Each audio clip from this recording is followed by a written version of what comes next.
STP सरबराह doctor कादिर बंसी चयो आहे त सिंध जा माण्हू हाणे भोतारनि बदिरां पढ़ियल लिखियल बाहिमत बाशूर नौजवाननि खे पंहिंजो वोट ॾेई सिंध अंदरि तब्दीली आणीनि।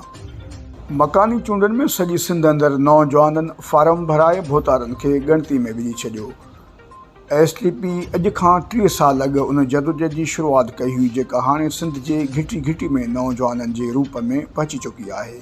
अहिड़नि ख़्यालनि जो इज़हार सिंध तरक़ी पसंद पार्टी जे चेयरमैन डॉक्टर कादिर बंसी तरक़ी पसंद हाउस हैदराबाद ते पार्टी जे ज़िले हैदराबाद जे अॻुवाननि जे इजलास खे ख़िताब कंदे कयो।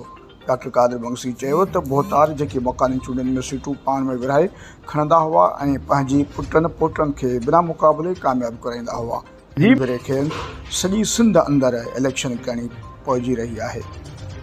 नौजवाननि जे अहिड़े हिमत सबबु भोतार को तबिको ॻणती में वठी वियो आहे। हिन भेरे सिंध अंदरि भोतारकी सिस्टम में ॾार पवण शुरू थी चुका आहिनि ऐं सिंध तब्दीली तरफ़ कदम वधाइण लॻी आहे।